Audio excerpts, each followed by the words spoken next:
Holidays-nale, adu namma GT Holidays da. GT Holidays, South India's #1 travel brand. You know you are special when you're with GT Holidays. தாவேக சார்பாக கரூரில் நடைபெற்ற மக்களை சந்திக்கும் பயணத்தில் முறையான அடிப்படை வசதிகள் செய்யாதது கூட்ட நெரிசல் மற்றும் உயிரிழப்புக்கான காரணம் என கூட்ட நெரிசல் குறித்து புத்தகங்களை எழுதி வரும் பாஸ்கரன் தெரிவித்துள்ளார். அவருடன் நமது செய்தியாளர் லட்சுமணன் பழனி நடத்திய கலந்துரையாடலை தற்பொழுது பார்க்கலாம்.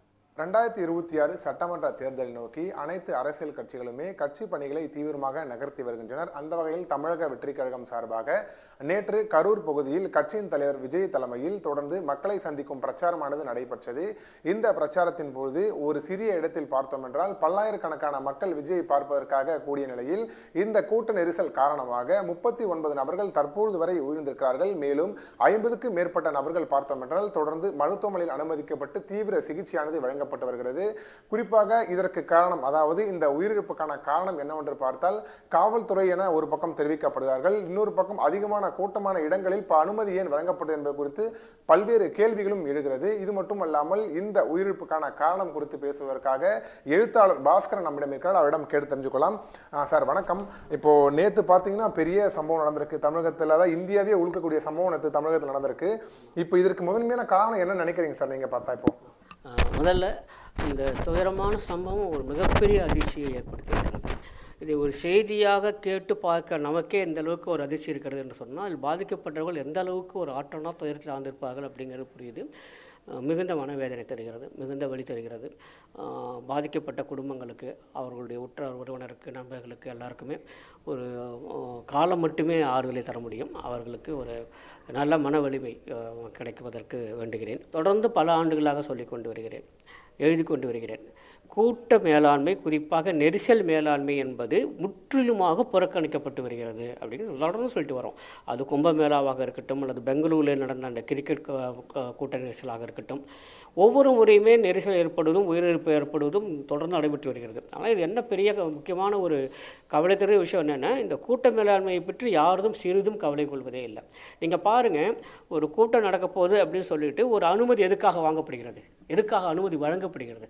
அனுமதி வேண்டும் என்று சொல்லப்படுகிற விதிமுறையின் காரணம் என்ன, தரப்படுகிற நோக்கம் என்ன அப்படின்னா, கூட்டம் வந்தால் அதை எப்படி மேலாண்மை செய்வது என்று தெரிந்திருக்க வேண்டும். அதான் மிக முக்கியமானது. வெறுமனே அனுமதிங்கிறது அனுமதி மட்டும் வழங்க போவதில்லை. அது ஒன்று ஒரு ஏதோ வெள்ளை பேப்பரில் கொடுக்கக்கூடிய உத்தரவு இல்லை.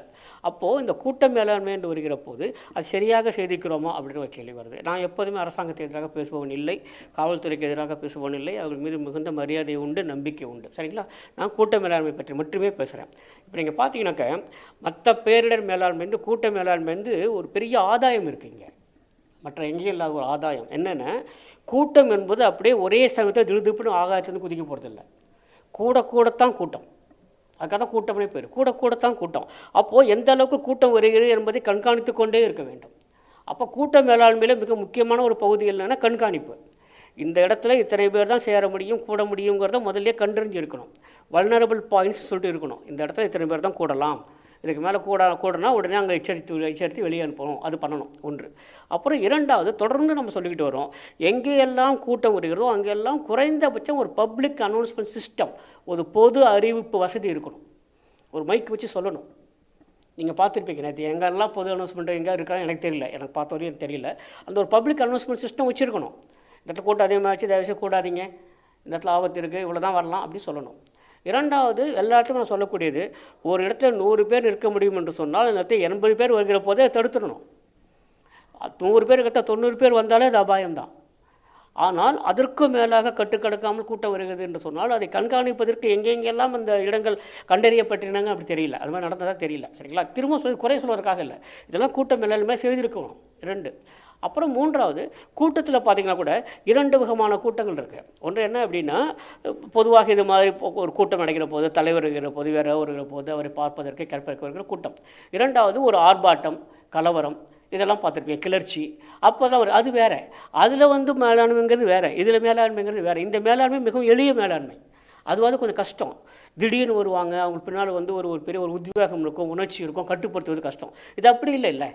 இயல்பாக வருகிற கூட்டம், சாதாரணமாக வருகிற கூட்டம். அது ஏற்கனவே அனுமதி வழங்கப்பட்டிருக்கிறங்கிற போது அப்போது வரக்கூடிய அந்த கூட்டத்தை கட்டுப்படுத்துவது எளிது. ஆனால் அதற்கான முயற்சிகள் எடுக்கப்பட்டிருக்கிறவாங்கிறது தெரியல.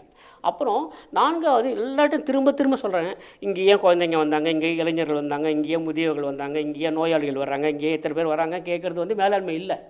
அது இல்லை மேலாண்மை. இப்போது நீங்கள் நேர மேலாண்மை பற்றி பேசுகிறீங்க, நேர மேலாண்மை, டைம் மேனேஜ்மெண்ட்டு பேசுகிறீங்க. ஏன் டைம் மேனேஜ்மெண்ட்டை பற்றி பேசுகிறோம்? ஏன்னா நிறைய வேலை இருக்குது, ஆனால் டைம் கம்மியாக இருக்குது, எப்படி பண்ணுறதுன்னு தெரியல. அந்த இடத்துல போய்ட்டு நீங்கள் ஏன் அவ்வளோ வேலை வச்சுருக்கீங்க, அவ்வளோ வேலையில் நீங்கள் வேலையே பண்ணாமல் விட்ருங்க அப்படி சொல்லக்கூடாது. அதை எப்படி மேனேஜ் பண்ணுறதுன்னு பார்க்கணும். அப்போது இந்த கூட்ட நெரிசல் மேலாண்மை பொறுத்தவரையில் எத்தனை பேர் வந்தாலும், எப்படி வந்தாலும், எப்போது வந்தாலும் எப்படி சமாளிக்கிறதுங்கிறது தெரியணும். அது முக்கியமான 3 விதிமுறைகள் இங்கே இருந்தாலும் எனக்கு தெரியல, மன்னிக்கணும். ஆனால் இங்கெல்லாம் என்ன நடந்திருக்கு பாருங்கள், வெளியேறதுக்கு வழியே இல்லை. என்ன ஒரு அம்மா பேசுறது பார்த்தேன், சரிங்களா, வெளியேறுவதற்கு வழியே இல்லை, அப்புறம் ஏதோ ஒரு சௌரி ஏறி குதித்து வெளியே போக வேண்டியதாக இருந்தது அப்படிலாம் சொன்னாங்க இல்லையா. இதெல்லாம் நம்ம முன்னேற்பாடாக ஏற்கனவே பார்த்துருக்கணும். அதனால் நான் சொல்வது எல்லாமே என்ன அப்படின்னா, இந்த கூட்ட நெரிசல் மேலாண்மைங்கிறது ஒரு சிறந்த ஒரு சிறப்பு வாய்ந்த ஒரு தனியான ஒரு ஸ்பெஷலிஸ்ட் ஏரியா. யாருமே கவனம் செலுத்த மாட்டேங்கிறாங்க. இன்றைக்கு அந்த கவனம் செலுத்துகிற காரணமாக தான் இவ்வளவு வந்திருக்கு. நான் இப்போ சொன்ன காவல்துறை நான் சொல்லலை, குற்றம் சொல்லலை, அரசு குற்றம் சொல்லலை. ஆனால் கூட்டம் நடத்துவர்களாக இருந்தாலும் சரி, கூட்டத்துக்கு அனுமதி தருவர்களாக இருந்தாலும் சரி, இந்த கூட்ட மேலாண்மை பற்றி கொஞ்சமாக யோசித்து பார்க்கலாம். தகவல் கொண்டு சார், குறிப்பாக தொடர்ந்து பல்வேறு கருத்துக்கள் என்னவென்று பார்த்தால், பொதுமக்களுக்கு முறையான பாதுகாப்பு இல்லை என்பதே முதன்மையான பாதுகாப்பாக இருக்கிறது. இது மட்டும் அல்லாமல் இந்த மருத்துவ வசதி, குறிப்பாக ஒரு பொதுக்கூட்டம் நடந்தாலே அந்த இடத்தில் போதுமான மருத்துவ வசதி வழங்க வேண்டும் என தொடர்ந்து கோரிக்கையாக இருந்த நிலையில், ஆனால் நேற்று நடந்த இந்த கரூர் பிரச்சாரத்தில் பார்த்தோம் என்றால் போதுமான மருத்துவ வசதி இல்லாததுதான் இந்த உயிரிழப்புக்கான காரணம் எனவும் கூறப்படுகிறது. இது மட்டும் அல்லாமல் இந்த ஒரு நிகழ்ச்சி என்றாலே வெளியே செல்வதற்கும் உள்ளே வருவதற்கும் இந்த நுழைவாயில்கள் வைப்பது வழக்கம். அந்த வகையில் நேற்று நடைபெற்ற சம்பவம் பொறுத்தவரையுமே அதிகமான நுழைவாயில்கள் பொறுத்தவரையுமே வெளியே செல்வதற்கு இல்லை என்பதனாலும் இந்த உயிரிழப்புக்கான காரணம் எனவும் தெரிவிக்கப்பட்டிருக்கிறது. நியூஸ் 7 தமிழ் செய்திகளுக்காக ஒளிப்பதிவாளர் அபிமன்யுடன் செய்தியாளர் லக்ஷ்மணன், சென்னை.